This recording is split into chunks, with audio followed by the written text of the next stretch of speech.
नमस्कार, हम अनूप नारायण सिंह अरोड़ा सभे के मिलवावे जा रहल बानी एगो ऐसन चर्चित चेहरा से जेकरा बारे में हर कोई जाने के चाहेला, जेकरा बारे में हर कोई जानेला भी। आ खासकर बिहार के क्रिकेट से जुड़ल जितना भी युवा लोग बाटे वो लोग इस शख्सियत के बढ़िया से चिन्हेला। सारण प्रमंडल के राजनीति जवना परिवार के इर्द गिर्द विगत 4 दशक से घूमत अटे प्रभुनाथ सिंह, एगो लम्हर नाम बनी यहाँ के। अब महाराजगंज से सांसद रहल बनी, मसरख से विधायक रहल बनी। उहे के भतीजा युवराज सुधीर सिंह एगो ऐसा चेहरा जेकरा बारे में बहुत तरह तरह के कहानी बा। सुधीर सिंह के बानी, क्रिकेट काहे खेलवावेनी, कोनो मुद्दा पर बेबाक बोल के एगो विवाद खड़ा कर देवेनी। तरैया विधानसभा क्षेत्र से युवराज सुधीर सिंह निर्दलीय प्रत्याशी के रूप में पूरा दमखम के साथ उतरल बानी। का होई ना होई इहे से जान लेवे के। सुधीर बाबू, तरैया से काहे चुनाव लड़ते? धन्यवाद देत बानी अनूप भैया के तरैया के सभी लोग मतदाता मालिक लोग से हमरा के रूबरू करावतानी ए खातिर और बहुत बहुत तरैया से उतरे के कारण देखी हम कभी सोचले ना रहनी हम कि हम विधायक के चुनाव लड़े जी। ये हमारे वंशो ना अलग कि हम विधायक के चुनाव लड़ी। लेकिन 2007 में जब हम पढ़ाई बंद करके जब हम मसरख अईनी, बहुत सारा लोग 1985 में हमारे बड़का बाबूजी पूर्व सांसद प्रभुनाथ बाबू जी पानापुर प्रखंड हमनी के मसरख विधानसभा में शामिल रहे जी। लेकिन संविधान के इसी संशोधन में ये मसरख विधानसभा से हट के तरैया विधानसभा में आ गई। हमारे बड़का बाबूजी उस क्षेत्र से रहल बारन, पानापुर विधायक 4 बार MP रहल बनी, 2 बार विधायक रहल बनी। हमारे चाचा जी भी पानापुर के 1 बार विधायक रहल बनी। तो तरैया विधानसभा में जब ये क्षेत्र आ गए 2014 में, तो 2014 से हमनी के तरैया विधानसभा के 1985 से जब हमनी के लड़का रही सन, तो तरैया विधानसभा के हमारे गार्जियन लोग बड़का बाबूजी से मदद लेवे आवे लोग, वही लोग के बीच में हमू बोली चाली वो लोग से आशीर्वाद प्राप्त हो। लेकिन 2007 में जब पढ़ाई खत्म करके आई तो तरैया विधानसभा में ज्यादा हित साथी लोग हो गई लोग, वही साथी लोग, नौजवान साथी लोग, हमारे भाई लोग, हमारे पहचान लोग हमरा के जगह जगह मदद कराओ शुरू हो गई। ये 13 साल में याद नहीं के तरैया के कितना दर्जनों गांव में कि हजारों गांव में हमने के घूम घूम के लोग के मदद आ हेल्प करनी सन। यही क्रम में एगो समाज बन गई और उस समाज के लोग हमेशा हमरा पर दबाव डालत रहे लोग चुनाव लड़े खातिर कि भैया रुआ सब लोग के मदद करनी, रुआ अपना खातिर कहिया है। हमरा लागल 10 साल के क्रम में हमरा बुझाई कि ना तरैया के लोग हर मामला में बहुत पिछड़ा हो गई बाटे, बहुत पिछड़ गई बाटे। ऐसे तरैया के लोग के दर्द के आपन दर्द जैसा समझनी और ए साल हम अपना समाज के सारा लोग के, अपना जमात के सारा लोग के बात के मान के हमने के निर्दलीय चुनाव खातिर हम तरैया के चयन कर। पारिवारिक विरासत बटे जे लोग नहीं खे जाना तो ओकरा के दर्शक लोग के बतावे के चाहें कि प्रभुनाथ सिंह केवल सारण प्रमंडल में ना पूरा राष्ट्रीय स्तर पर एगो अलग ऐसा राजनेता के रूप में जानल गेलन जो काफी बेबाक रहा। लेकिन प्रभुनाथ सिंह बनावे वाला जो चेहरा रहे वो युवराज सुधीर सिंह के पिताजी दीनानाथ बाबू। ऐसे जो लोग राजनीति में, बिहार की राजनीति के जाना था, वो जाना था कि ये जो सारथी रहस, कृष्ण रहस अगर प्रभुनाथ बाबू तो अर्जुन रहस प्रभुनाथ बाबू, तो सारथी के रूप में दीनानाथ बाबू। युवराज सुधीर सिंह के का भूमिका व परिवार में अभी तो लोग सब जानते बनी कि बहुत विकट स्थिति से हमारे परिवार 6-7 साल से गुजर रहा बटे। हमने के दोनों गार्जियन लोग अभी जेल में बाबू, जेकरा के हमने के जेकरा आदेश से हमने के चले के सीखनी सन, बोले के सीखनी सन, बतियाए के सीखनी सन। अब समझ सके नहीं कि हमने के कितना तकलीफ से गुजर रहा बनी सन। और ये तकलीफ के काल में लोग के तकलीफ जे हमारे बाबूजी, हमारे बड़का बाबूजी अपन लोग के खड़ा कर रहा, उ लोग के भी तकलीफ जौन बाटे, ये दोनों तकलीफ समझी कि हमने के कितना विचलित कर दिले। और वो विचलित काल में ये चुनाव जो सामने हमने के पड़ल बटे, उ लोग के दुख दूर करे के बाद बाबूजी समाज के हमारे चयन करे रही। और परिवार के बात करी तो अभी छोट भाई रणधीर सिंह और चाचा जी हमारे घर के विधायक जी गार्जियन बनी। विधायक जी भी अपन चुनाव बनियापुर से लड़ रहा बनी और चाचा जी भी छपरा से, छोट भाई भी छपरा से चुनाव लड़ रहा बारन। तो लोग समझ सके कि परिवार अभी चारों तरफ तितर बितर हो गई बटे। सब लोग के आदेश देवे वाला, मान मर्यादा समझावे वाला, लोग के दर्द समझावे वाला गार्जियन लोग अभी जेल में बा। थोड़ा मोड़ा अगर वो हजारीबाग से कुछ लोग आवेला आके गार्जियन से भेंट मुलाकात करेला तो हमने के वहाँ के 2-4 गो आदेश प्राप्त होला। वो आदेश के ही हमने के पालन करके उनके चुनाव लड़ने सन। तो हमें तो पूछनी अपन खबर जब भेजनी बड़का बाबूजी के लिए, तो बड़का बाबूजी कहलन कि तू देहात में घूम फिर, लोग से बोला बतिया, देखा लोग के का माहौल बा, अगर लोग तरह के जगह कही सुधीर तू करी। तो हमरा के जब तरैया के जन्मत जब कह दिलक तो हम खबर भेजनी कि पापा लोग जैसे कहता चुनाव लड़े खातिर, चुनाव हमनी के लड़ी सन कि ना, तो कहलन सन कि कहता हम दल से तरह के टिकट दिवा देता नहीं। हम कहनी पापा दल छोड़ दी, काहे कि हमरा ताते बहुत समाज के लोग जुट गए बाटे, हर समाज के लोग जुटल बाटे। तो हमनी के चाहत नहीं पापा समाज के लोग निर्णय लड़क कि हमनी के निर्दलीय लड़ल जाओ, कहे कि हमनी के सब लोग लगे जाए के काम करी सन, हमनी के राजदों के लोग के लगे जाए सन, हमनी के भाजपा को लगे जाए सन, कि हमनी के ऐसा मत हो जाओ दल जौन होखेला वो समाज के बांटेला। और हम निर्दलीय ऐसे फैसला हमारा समाज के लोग के धन्यवाद देते मानी कि रुआ लोग हमरा के ऐसा मंच पे लाके खड़ा कैले बड़े निर्दलीय के मंच पे जो समाज के एक करे के कहेला कि हमने के प्लस हम खेल की दुनिया से भी जुटल लोग हैं। हमने के जब खेल खेले नहीं सन तो हमने के पहला संदेश ये रहेला कि जब 11वां प्लेयर एक धर्म के ना होला, जब हमने के राय से खेल सके नहीं सन तो रउरा लोग काहे ना समाज में राय से रह सके नहीं सन। ये मैसेज हमने के खेल के मंच से देवे नहीं सन। यही मैसेज के साथ हम तरैया में भी घूम रहा बनी कि जब खेल के मंच पे जब सब भाई हमने के एक रहे नहीं सन, तो राजनीतिक जीवन में राजनीति के मंच से जब हम शुरुआत करी तो हम चाहे तरैया के हर जमात जात के लोग एक साथ मिल के हमने के तरैया के विकास और तरैया के नाम रोशन करी। प्रभुनाथ बाबू के एगो ऐसा छवि रहा क्षेत्र में कि जो अपराध रहा पर पूरा लगाम रहा, जो आपराधिक तत्व रहा ओकरा में एगो खौफ रहा। अब प्रभुनाथ सिंह के अनुपस्थिति में सुधीर सिंह के खौफ बटे अपन जे छवि बनत जाता थे दबंग के छवि, विरोधी आरोप लगावे लालो, लेकिन जो नजदीक से जानता कि सुधीर सिंह में कौन ऐसा आपराधिक तत्व के बैठक ही नहीं के ये पर का जवाब देवे के चाहे। निश्चित निश्चित निश्चित हम ये दावा के साथ कह सके नहीं कि 1985 लड़ाई और एनडीए गठबंधन और महागठबंधन के बीच में रहा, एकरा में एगो बढ़िया वोट मार्जिन के साथ सुधीर सिंह त्रिकोण बनावत नजर आवत रहे, वोट कटवा बने या जीते वाला उम्मीदवार है। देखिए अभी तो सत्य बात रुआ के बता देवे के चाहते नहीं, सत्य यह बाटे कभी जितना प्रत्याशी लोग तरैया के बाटे वो सब लोग हमरे से लड़ता, वो सब लोग लड़ाई चाहे वो गठबंधन के लोगों को, चाहे वो लोग महागठबंधन के लोगों को, चाहे वो एनडीए के लोगों को, वो कहीं ना कहीं सब लोग आजमा के देख चुका बा 10 साल में। 10 साल में महागठबंधन के जो वर्तमान विधायक हमारे जो राजद के जो मुद्रिका भैया बानी उनको के लोग तरैया के आजमा के देख चुकल बटे, और जो पूर्व विधायक जनक बाबू बानी उनको को लोग आजमा के देख चुकल बटे। तो लोग के मालूम बटे कि हमने के गलती सही जब वोट हमने के फेंक देनी सन तरैया के 10वां नंबर पर, और सर्वे गूगल पर कह तो तरैया 10वां नंबर पर विकास के एक विधायक के जो गरिमा होला वो लोग विधायक के गरिमा के विधायक जिसन काम ना कैलक, लोग गरीब के लोग के हक के जो योजना आवेला सरकार के जेकर सरकार हो वो योजना के ओकरा अकाउंट में प्रयास करा अपना काम कैलक। लोग जो छोट छोट अफसर पदाधिकारी जो थाना सीओ बीडीओ ब्लॉक रहे वो लोग के बात ना मानलक लोग, मतलब लोग विधायक के काबिल ना रहे। ये बात के तो तरैया के लोग बुझ गए बटे, और तरैया के लोग चाहता कि हमने के नया चेहरा के मौका दीसन, हमने के काम करे वाला के मौका दीसन, हमने के गरीब गुरगा के मदद करे वाला के मौका दीसन। तो तरैया के लोग अगर चाहता तो वो चाहत पर हम कहीं ना कहीं खड़ा उतरता नहीं, यही से तरैया के लोग हमारा पीछे। सुधीर बाबू जब जाता नहीं तरैया में प्रचार करे खातिर लोग से डोर टू डोर कैंपेन होता थे, चूंकि लगातार 2 लोकसभा चुनाव से रउरा परिवार के वर्चस्व सारण के राजनीति में रहल बटे, लेकिन राजद में इला के बाद उपचुनाव के बाद छोड़ देवल जाओ तो लगातार 2 बार हार के मुंह देखे के पड़ल बटे। जब रउरा तरैया में जाता नहीं लोग से डायरेक्ट कनेक्ट होता नहीं, तो प्रभुनाथ सिंह के भतीजा होखे के कारण लोग के बड़ा समूह रउरा से जुड़ा था।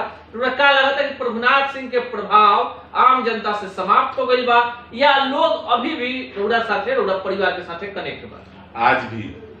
आज भी बड़का बाबूजी के प्रभाव लोगों के दिल में बा, लोगों के मन में बा।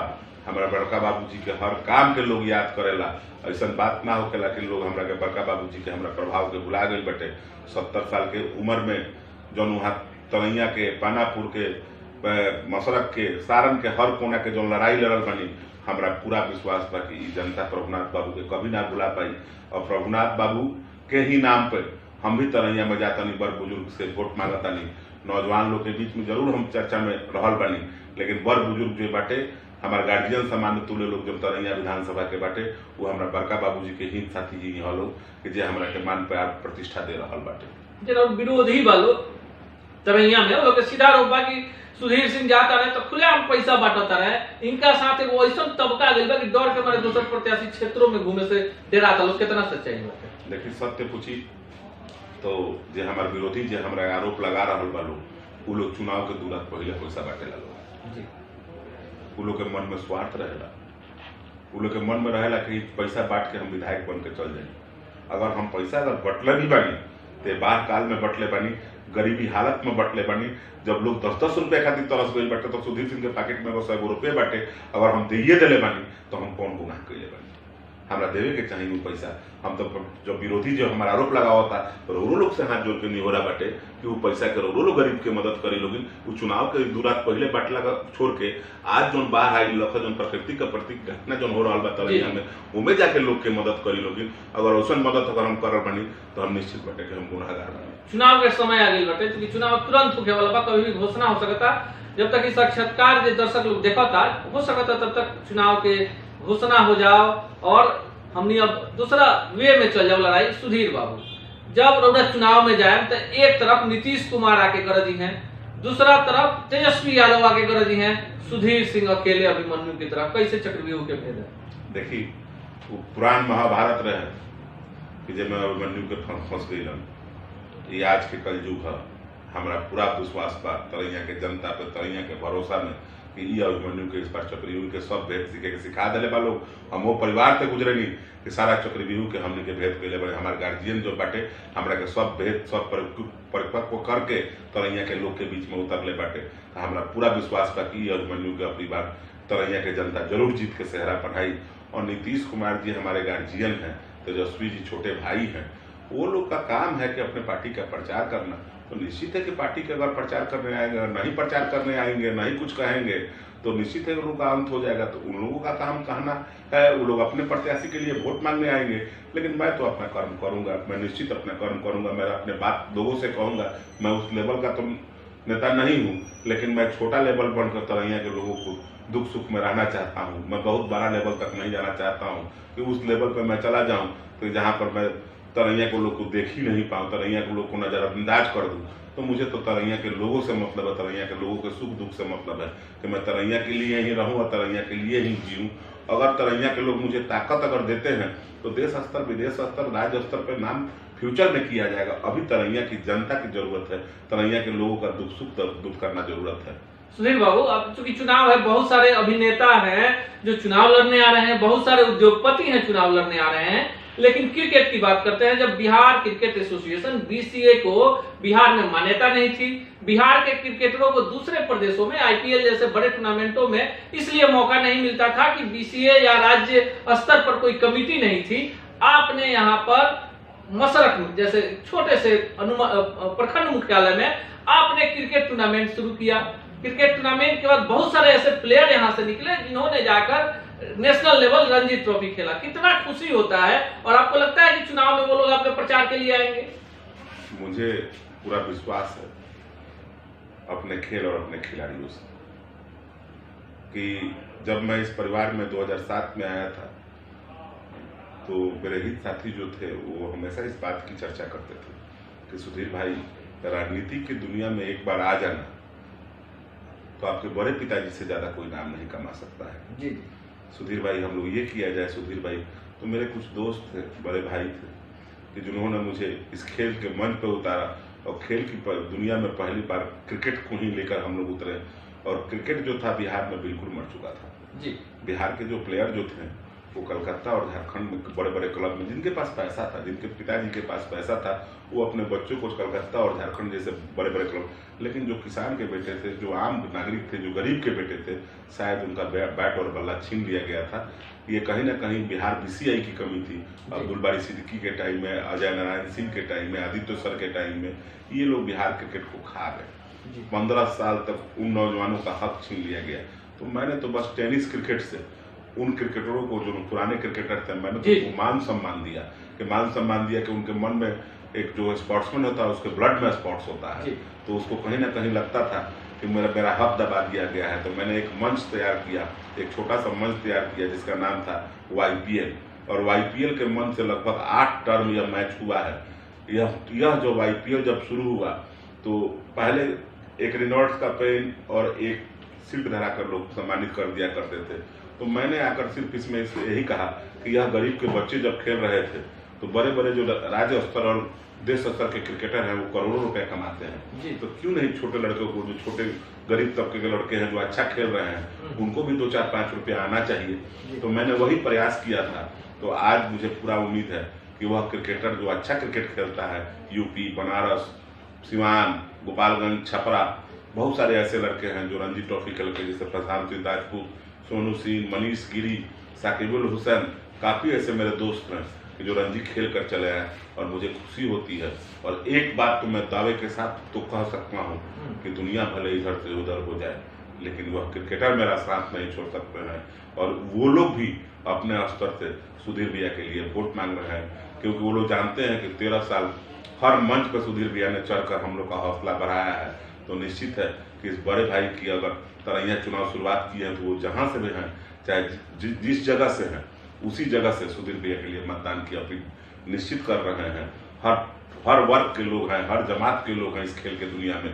तो मैं बस इतना ही कहूँगा कि आपने जो मेरी पहचान बना दी है क्रिकेट के मंच से, मैं वादा करता हूँ कि जिस तरह क्रिकेट के मंच पर मैंने कभी गलत नहीं करने दिया, राजनीति की दुनिया में प्रवेश करता हूँ तो जिस चादर को आपने उठाया है और वही चादर मैं तरैया में ओढ़ लेता हूँ, तो कभी दाग नहीं लगने दूंगा। अगर वैसी स्थिति आती है तो सबसे पहले रिजाइन कर दूंगा। हम लोगों ने बातचीत शुरू की थी भोजपुरी में। भोजपुरी एक भाषा है, 8वीं अनुसूची में स्थान नहीं मिला है। करोड़ों का खेल होता है, फिल्में बनती हैं, गाने बनते हैं। संसद की बात करते हैं, प्रभुनाथ सिंह सांसद हुआ करते थे। उन्होंने संविधान की 8वीं अनुसूची में भोजपुरी को शामिल कराने की आवाज संसद में उठाई। जितनी बार सांसद रहे, संसद में गरजते रहे, भोजपुरी में बोलते थे। इसी कारण जब सुधीर सिंह से मैंने बातचीत प्रारंभ की तो भोजपुरी में बातचीत की, क्योंकि जो इलाका है तरैया है, पानापुर है, और जो तरैया जहां से इनको चुनाव लड़ना है, भोजपुरी लोग समझते हैं। लेकिन हिंदी चूंकि राष्ट्रीय भाषा है, इसलिए हम इंटरव्यू का समापन हिंदी में कर रहे हैं। और जितने तरैया की जनता आपको वोट क्यों दे? तरैया की जनता बस वोट इसलिए मैं मांग रहा हूँ कि जो स्थिति तरैया में बनी हुई है कि नौजवान बेरोजगार है, बुजुर्गों का मान स्वाभिमान को ठेस पहुंचाया गया है, और माता बहन जो रोड पर उतर गई हैं, सड़क पर उतर गई हैं, जो गरीबी की ये हालत हो गई है। तो मैं बस यही कहूँगा तरैया की जनता से कि अगर मैं इस लायक हूँ, लगता है कि आपके बेटों को मैं रोजगार दिला सकता हूँ, आपका मान स्वाभिमान वापस कर सकता हूँ, आपका दर्द समझ सकता हूँ, तो इसीलिए मैं तरैया की जनता से सुधीर सिंह चुनाव में क्यों खड़े हैं?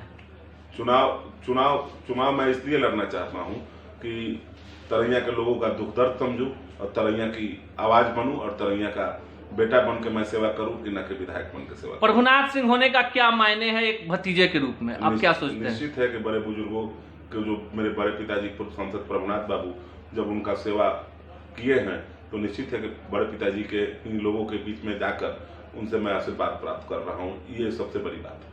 आपके परिवार का जो राजनीतिक भविष्य दांव पर लगा हुआ है विधानसभा चुनाव में, आपको क्या लगता है कि जनता आपको पास कर देगी या फिर वनवास का वनवास रहेगा? मुझे निश्चित विश्वास है कि हर बार जनता दुख नहीं देगी। इस बार हमारे दुख को सहेगी, क्योंकि उनको लगता है कि उनके दुख के साथी को कहीं ना कहीं सलाखों के पीछे रखा गया है और 70 साल के बुजुर्ग को जेल से निकालने के प्रयास करेगी।